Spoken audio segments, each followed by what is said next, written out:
Like there's a lot of arrested development, right? And you can think about that emotionally, physically, sexually, leadership capacity, social wise, spiritually, undeveloped. And so we're not tending each other's growth through a human life that would cause us like normal healthy conditions.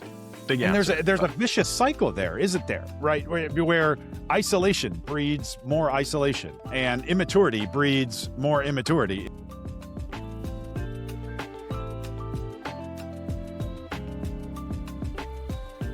Hello, and welcome back to Raising Men. My guest today is somebody who has helped thousands of men find their community. Dan Doty has been working with boys and men for over 2 decades. He was the director of the hit hunting show MeatEater.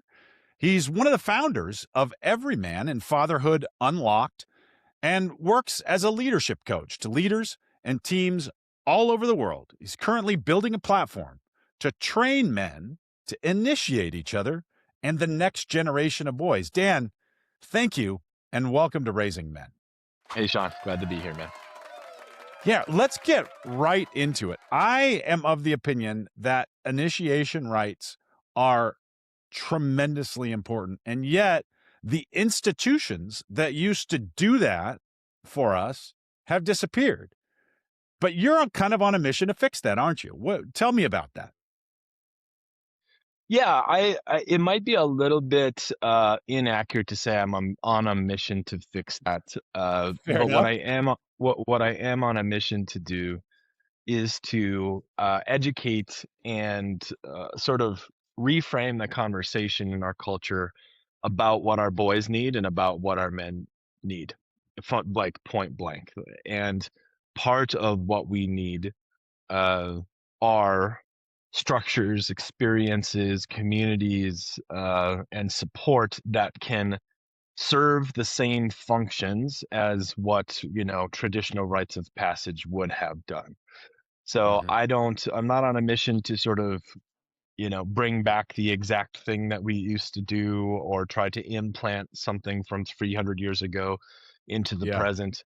But I do know, because I've worked with tens of thousands of boys and men over the last 2 decades, um, that there is a lot that we can do as parents, as community members, as family leaders, to set the structure and the conditions needed for boys to be healthy and aware and successful, all through our whole life journey, right? So I think the need is equally as strong for boys and men. I don't think it really matters what age you are Yeah. today. I think we're in need of a lot that we just fundamentally don't have.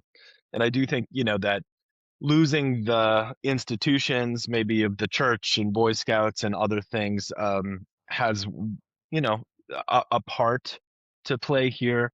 But in my point of view, most of those institutions, yeah, as far back as we can look in Western culture in America, like we still weren't getting, like my dad didn't have an initiation. My grandpa probably didn't, right? I think it's been a long time. Yeah.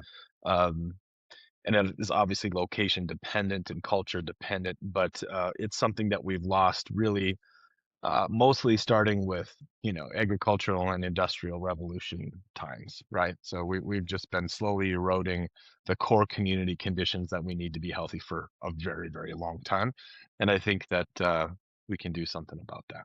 Yeah. And I think, I mean, obviously that's a problem, but I think we can view it as a really great opportunity too, right? Because Yeah. instead of using these traditions that, might be maladaptive for our modern society, we get to be intentional about custom crafting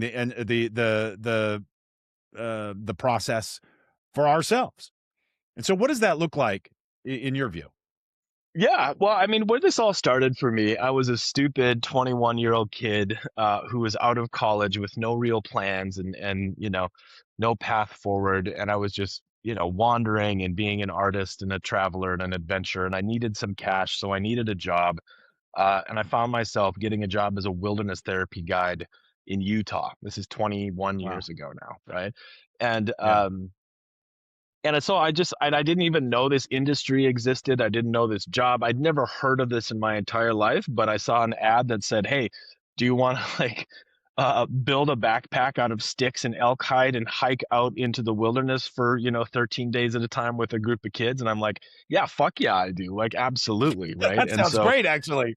Yeah, wait, I you paid I me for this? I stumbled into a calling and a career and a path, like just as sort of a dumb kid. And I got really lucky about that. And so, yeah, that's what I did for the first, 5-ish, 6 years of my career after college. Was I ran hundreds and hundreds and hundreds and hundreds of days of programming with young boys and men, usually, average age, probably 14 to 17. Youngest was Yeah. probably 12, oldest was in the early 20s. But these were not called rites of passage necessarily, but they're the closest thing in our culture that I've come across that serves a real function of what traditional rites of passage ever did, right? So without knowing it, I was in the role of initiating boys from a very young age myself, and I mean, there's a million stories I could tell you about it, but it fucking stuck, right? It landed in Yeah. me and it lit me up to no end. And here I am 2 decades later, kind of playing out the same principles. Oh, I love that story. I find it amazing. What is your sense of the cost of not having those kind of initiations? Well, let me back it up a little bit because, I can answer that question directly, but traditionally, there's no such thing as an initiation without an intact community, right? Mm, Without a like an actual core value aligned community that makes sense and tells you who you are and tells you what to do and gives you a role and all of that, right? So traditionally, an initiation or rite of passage functionally was a mechanism to give you your place in that community as you grew, right? As you went from one chapter of life to another, the formal ceremonial part of it was basically an opportunity to push yourself and show you that you could actually be an adult, right? Or show you that you could show up in this next part of life. And it also signaled to your community that, you were there and willing and able to take on that next level of responsibility, right? So to ask the question like, what's the what's the cost of not having these? Um, like if you really take it seriously, you have to ask the question, what's the cost of not having an intact community that makes yeah. sense and like a village that actually cares for and structures and makes meaning for a boy, right? So what's the cost of not having a community? I would say it's a great large part of our modern day challenges of loneliness and isolation and lack of identity and lack of meaning and lack of purpose, right? So if you look at the core issues that are causing men and boys pain, like there's a lot you could say, but at the core of it, it's isolating a few things. One is lack of connection, right? Purpose is the second one. Lack of connection and isolation. Basically, Yeah. boys and men are on islands in this, crazy fucking world. The second is lack of meaning and purpose, right? Lack of like an understanding, and that goes down to the level of identity too, right? Like who the fuck am I and what am I supposed to do with my time? What is worthwhile? What does this all mean? Right. And generally speaking, right. And again, people could argue this potentially, but I think generally it's accurate, right? In the past, we live in a pluralistic society right now. So we have a million different competing viewpoints of what it means to be a man or what it means to be a human or how to live our life or like what's a good way to live, all of this stuff. But in the past, we didn't wonder so much, right? Like we were just baked Yeah. into a religion, a crew, a family, a tribe, whatever it was. And so we didn't have to wrestle with all that shit. So Right. the the the initiation and the rites of passage, especially, and I'm kind of angling my conversation here around what a lot of people think about when they think of rite of passage. They think about like adolescent to adult boy, right? Hmm. Becoming Yep. a man, right? Now there's initiations and rites of passage that happen all along your life, right? Ideally, there's this whole sort of arc of maturation and development in our life. Like, we're a boy, we're a preteen, we're an adolescent, we're a a young adult, and then we keep going, we keep growing at each way, at each moment, right there, at each transition point. There is a need for a community to support and mark and challenge you to go to the next place, right? We need mentorship, we need peers, we need challenge, we need all of these things. So all right, here's the answer to your question. What are we missing, or what's lost by not having these? We have a society that is fundamentally full of undeveloped and immature men. Point blank, stop and Yeah. stop. Like there's a lot of arrested development, right? And you can think about that emotionally, physically, sexually, leadership capacity, social wise, spiritually, undeveloped. And so we're not tending each other's growth through a human life that would cause us like normal healthy conditions. Big And answer, there's a but vicious cycle there, isn't there? Right? Where isolation breeds more isolation and immaturity breeds more immaturity. It's not like if you had arrested development and you look around and you see that you're different from all these mature men that are out there, then you feel the loss of that and you want to go make that happen because you have role models that that are different than you. But if everybody's that way, then there's no incentive really there. And now with social media and the internet, it's really easy just to find pockets of people that will reinforce whatever it is you're doing, even yeah. if it's bad. Yeah. Yeah, there's no unifying narrative right now, right? I'm sure you're familiar with Richard Reeves' work, right? I He's am. he's got an incredible research crew that's just doing amazing work, and really just defining the current state of masculinity is that it's halted, right? It's like boys and men are being presented with like either a liberal or conservative path, right? Be more old school or be more progressive. And Right. there's just not that much in terms of a healthy middle out there, right? And That's and right. and I've been trying and working to sort of put out a message of that for a long time and create, communities and programming and different things to help that. But the problem is that it's a big fucking leap, and it's just Yeah. not that sexy to, part of the I think the issue with what's caused so much, I don't know, followership by boys and men, to figures like Andrew Tate or other sort of old school masculine dudes is just that we haven't done a good job as adults showing boys what a good life looks like, right? Like we I we think we so too. don't have much of a aspirational um to be a really good man and to be, connected and have an identity. It's like, okay, well, that sounds great, but, is that going to get me money? Is that going to get me a wife? Is that going to get me all this stuff? And the answer is like, yeah, not necessarily, you know? Mhm. So, Yeah. Yeah. And so what is your strategy? How do you cultivate that in your own family? I mean, in my own family, I'm just, humbly hard at work to Yeah. show up in all of the different ways. I've been really lucky, right? So when I was young, I had a series of male mentors in my life, not because I was looking for them or not because I was special or anything, but I had a taekwondo instructor that just like shaped me so much as a kid, and then I had a boss on a pig farm, and then I had a college professor, and then I had a coworker that used to climb the Himalayas. Like I've had these men to look up to really Mhm. pretty much my whole life. And so I just got lucky, man. And then like I said, I Yeah. stumbled into this wilderness work when I was in my early 20s. I stumbled into a men's group when I was 26 in New York City, right? So I've had a really blessed, lucky path to kind of try to piece all this shit together, right? Try to Mhm. piece together the traditional masculine qualities, and also learn to open my heart and be a good communicator and be, soft and like really just because I stepped into the wilderness role in that mentoring role at such a young age, I just, this has been my core focus to help other people. But in doing that, I've, I'm the number one guinea pig in the whole thing in terms of my world, right? So Right. um, Are I there forget what you asked, but yeah.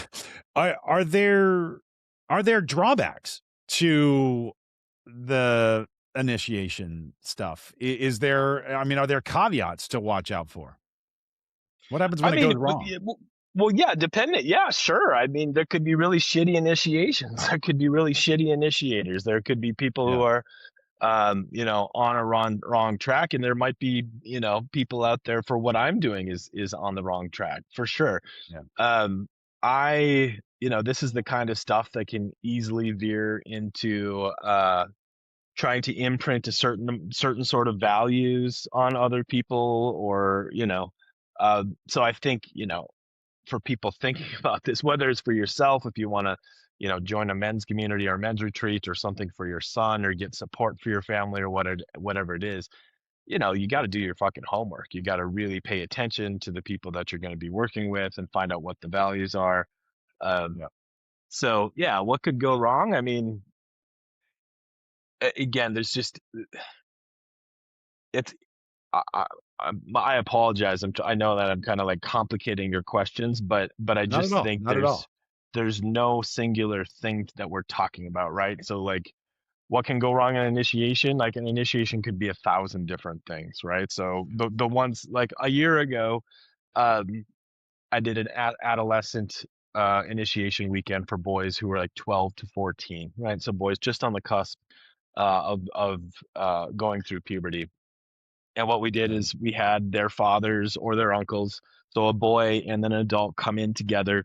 And the first night we did a big sort of connection exercise where, people sort of turned toward their kid and turned toward their dad and had some conversations that were a couple clicks deeper than normal, and really just kind of got the vibe going. And then what we did is the next morning at dawn, we sent the boys away in the woods for 24 hours to go through a bunch of challenges and had them with Wow. a couple instructors. And meanwhile, all the dads stayed around and we did a full day of like deep men's work, and um, learned about our boys' development at that stage of life, and did a bunch of really powerful stuff. And then at sunrise the next morning, on Sunday morning, we had this incredible ceremony where we had this ridge top where the dads were standing, and we had a bagpipe, cranking, and then the boys, walked across the fields, and then we did sort of a welcoming back ceremony.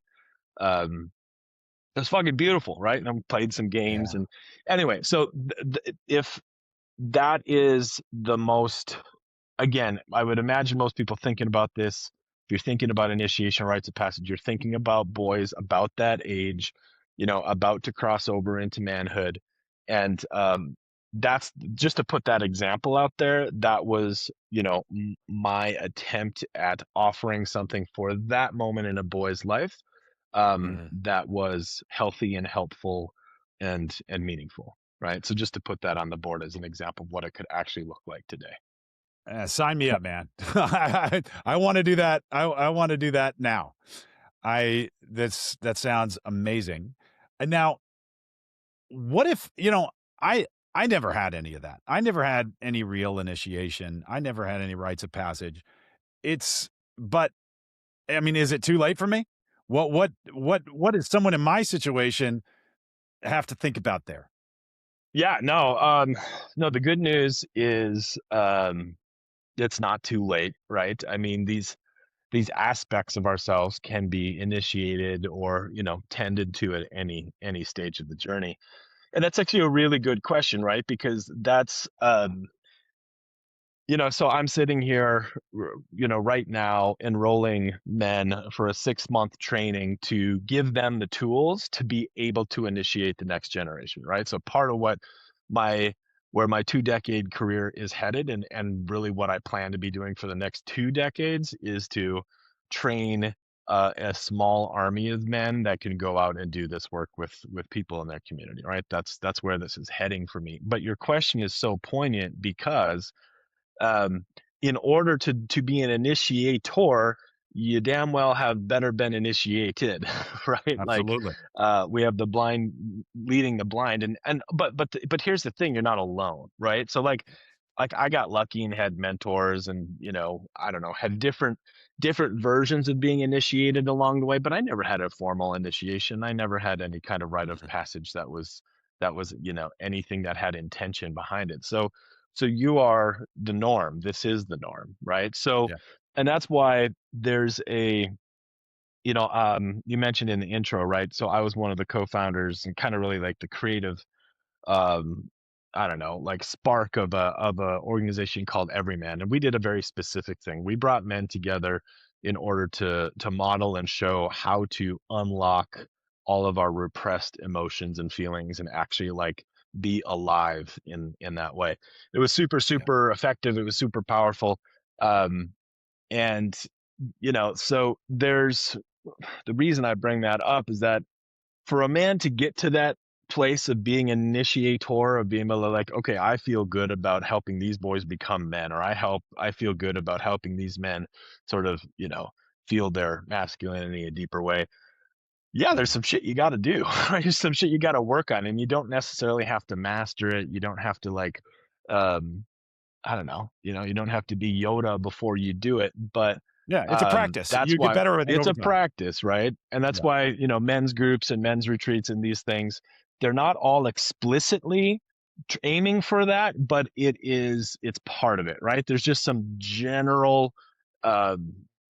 some general development that, I mean, there's a lot of ways you can do it. You can go to therapy, you can go, push yourself in the wilderness, you can kind of grow in many ways. But so this training that I'm doing is um full awareness of the fact that uh we need to help the initiators boost themselves and sort of grow and broaden in our maturity in Mhm. order to really do this. Actually, there's an analogy here that I've used before, right? Is one of my friends used the term that we live in a clear cut culture, right? Clear cut meaning that if you're in a forest and the loggers come in and they just cut the whole thing down, right? Yeah. And in the past, I don't know, hundreds of years ago, and still there's pockets, but you can find old growth forest, right, where there's like 200-year-old trees, and those motherfuckers are massive, right? And Yeah. if you use this analogy, right, we should have men in our culture that are the old growth trees, right? We should have Mhm. mentors to go to. They're the ones that did the whole thing, the ones that didn't get cut down. And although there are old growth dudes in our culture, they're hard to find, and we don't like grow up in the shade of them usually, right? So it's kind of That's like right. our maturity level in our culture has been kind of clear cut down, and so part of what I'm doing and have been doing, but now even more explicitly attempting to, it's like, all right, dudes, like let's try to grow into a big fucking tree here so that we can institute this cycle so the next generation can grow into big fucking trees and on and on and on. Uh, Yeah. So what does that leadership program look like? You said it's 6 months long, and, yep. what let's imagine I participate in that. What is my experience gonna be?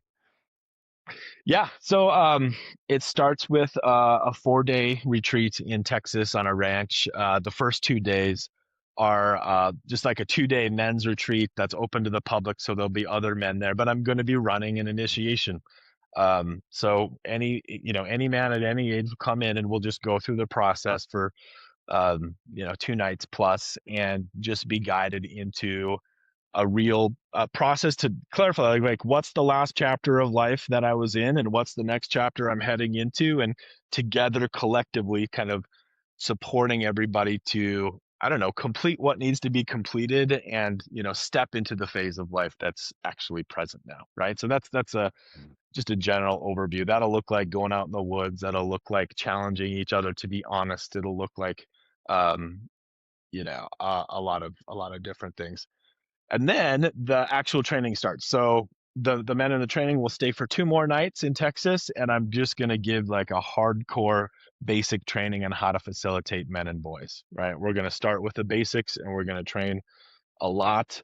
And then there's 3 months of online learning, and that's broken into like basically three pillars. The first pillar is facilitation skills, right? So like how do you actually step in and facilitate? The second layer is like the anatomy of initiation, the anatomy of rite of passage. Like, what does it actually include? What are the conditions that need to be set?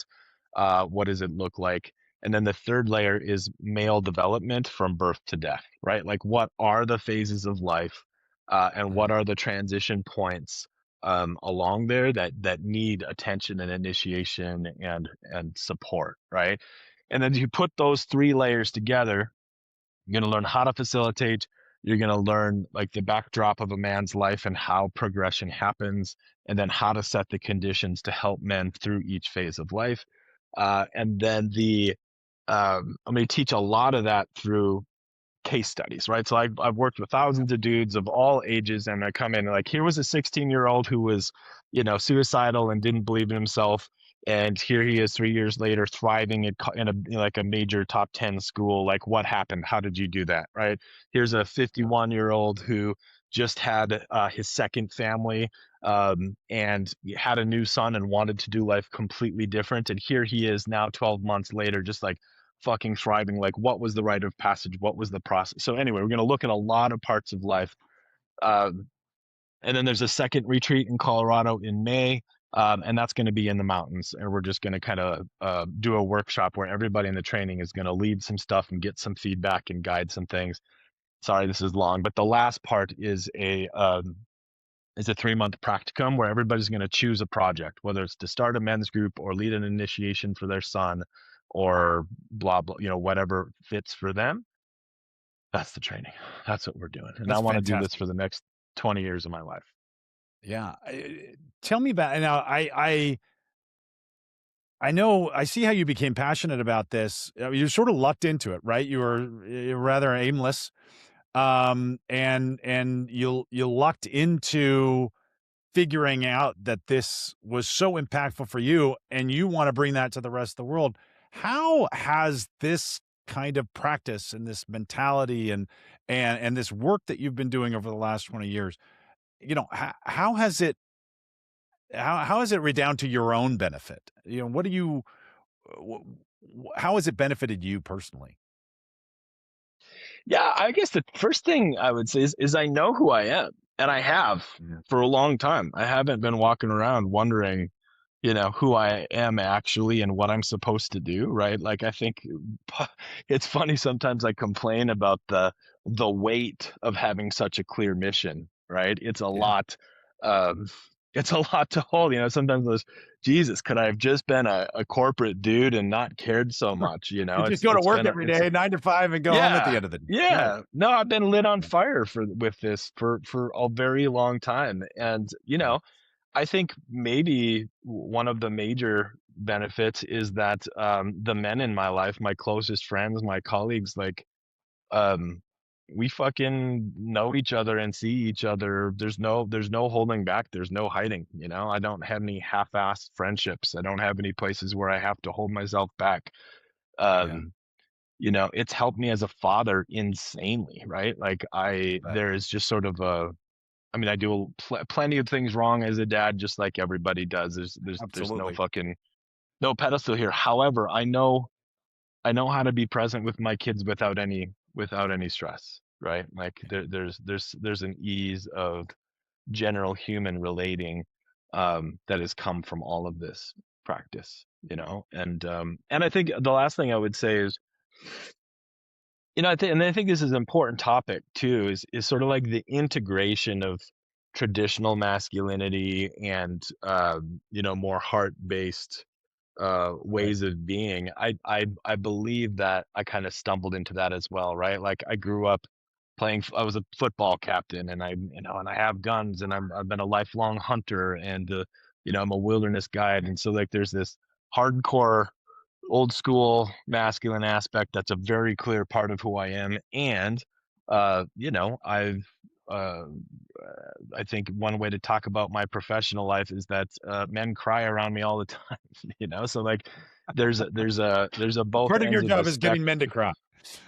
It's part of my job, yeah, and it's Yeah. really needed. So so all of that said, I think that I have a great sort of freedom in just being who I am. I had a guest, um, Dr. Dan Singley is his name, Hmm. I know and Dan. He's awesome. Yeah. Oh yeah, yeah. And he said that one of the most courageous things a man can do is to step out of the man box. Hmm. And that takes real strength. And so we have this kind of idea of masculinity, of this strength, of this stoicism or whatever it is. And it even it takes more strength than that to step out of that role and to let your vulnerability show and to allow yourself to cry or to open up or to be honest as opposed Yeah. to having the facade there all the time. And that's really God's work, I think, in terms of trying to cultivate more of that. It is definitely sadly lacking, and it's hard to find good examples of it. You mentioned, you kind of touched on the fact that a lot of the simplistic views around masculinity in our culture today revolve around those two extremes of either Yeah. the one extreme which sort of embraces toxicity and being an asshole. Oh, being a man is just being a jerk. Versus on the whole other side, it's, oh, no, masculinity is bad by its very nature and we should suppress it. Well, neither of those things are healthy. Neither of those things lead to a healthy community. And the thing that does lead to a healthy community is having a healthy vision of masculinity that cultivates our instincts and what is good about our instincts, Mhm. I think. That you nailed it. Yeah, I think you really nailed it. And I think that's really important, right? So in everything that I do and all of the work that I do, the first premise, the absolute first premise that has to be said is that at our core, I mean, I'd say I believe this about humans. It doesn't matter what gender or whatever the fuck, but at Yeah. our core, men are good. They're fundamentally, basically good underneath everything. If you get under all the conditioning and all of everything possible, there's a fundamental goodness. And the limits that our culture and our families and just how we're raised put on what a man fundamentally is. It's just the longer I do this, the more mind-boggling it gets, right? It's Yeah. just like the incredible capacities we all have in every direction, you know, both to be tougher than we ever think we could have been, but also Mhm. to be more compassionate than we've ever been shown how to do, right? Like how to be more creative, how to be more emotionally connected, how to be more spiritually attuned, all of these things. Like we have insane capacity in like a million directions as men, right? But like you said, that man box is it's a fucking prison. I've That's been right. kicking the shit out of that box for 2 decades, right? And being like, hey, we need a new fucking box, right? Yeah. Let's make a bigger box because this sucks. And we can like if how can we not see how much harm it's doing to ourselves and to other people around? Like it's just Mhm. everywhere all the time, right? Like we gotta break out of that shit, you know? And I think it's happening, you know, it's messy, it's chaotic, you know, and it's hard to, I think it's also hard to replace that box with something that's as simple and understandable too, right? It's like, you know, we want to just, our minds want to put things in boxes. And Yeah, yeah, there's nuance there that there's yeah, less and less of a tolerance for. yeah, I totally agree. yeah. Now, I like to finish up by asking, more or less the same question to everybody and I'm gonna put you on the spot here, but I if you could leave every parent listening here with Mhm. one guiding principle for raising sons of excellence, what would that be? Yeah, it's a great question. I have a course called Raising Strong Boys, and this is, you know, that's the whole point of it. And I have like 4 or 5 pillars in there. But I'll follow our conversation here, the tone of this conversation. And I'm gonna set it up as kind of a paradox or a dichotomy. And both are just I think we need to we need to model and show our boys how to be much, much softer. And what I mean being softer is compassionate and connected, Mhm. able to give and receive love, able to give and receive affection. And at the same time, we need to toughen them up, right? Okay. Like they need to be um, not coddled. and not overserved, and they need to know what responsibility feels like, and they need to be pushed past their limits. And so I can't in good faith just say it's one or the other, right? Mhm. Maybe for whatever parent listening is, think about where you're naturally strong, right? Maybe you're an old school dude and you're, getting after it in the woods with your kid and he's tough as nails. Then I would say, well, then you probably need to put some more attention in the other direction. And Yeah. if you're good at the lovey-dovey stuff, then you probably need to, kick your boy's butt a little bit more. Yeah. But I think thinking of it in those terms, that that it one without the other isn't okay. You know, Yeah. There's a tension. it has to be both. And Yeah. you need to manage that tension, as with everything. Almost any time you find yourself thinking, "Oh no, it's always this way." There's usually an opposite of that, and there's a tension there. And if and Yeah. you got to seek the balance and the tension. Well, let me give you one more thought. One way to do Yeah. that in a practical way is, and this is a simple one, is to make it a primary responsibility to make sure that your boys are spending time with healthy, mature adult men, and like Yes. a spectrum of them, right? A spectrum Yes. of them, so that, Give them as or men that many have, different examples yeah, of or masculinity. men that already hold both of those capacities, right? Like, so my closest Yeah, buddies are like, well, you interviewed Aaron, right? So Aaron is a special forces, retired special forces, as tough as anybody I've ever known, but also as warm and loving as anybody I know, right? So absolutely. just make sure your boys are in touch with mature men. Yeah. That is fantastic. That is a fantastic principle, fantastic advice. Thank you so much. Where can we learn more about your leadership program and what you're up to today? Yeah, dandoty.com. That's where it's Okay. all And at. the link for that is in the show notes. Dan, I can't tell you how much I appreciate you taking the time today. Thank you for sharing your journey with us, and thank you for sharing your leadership program. I'm really excited for everybody to learn more about that. And thanks again for being part of Raising Men. Thanks, Shaun. Appreciate it. And remember, you are a great parent.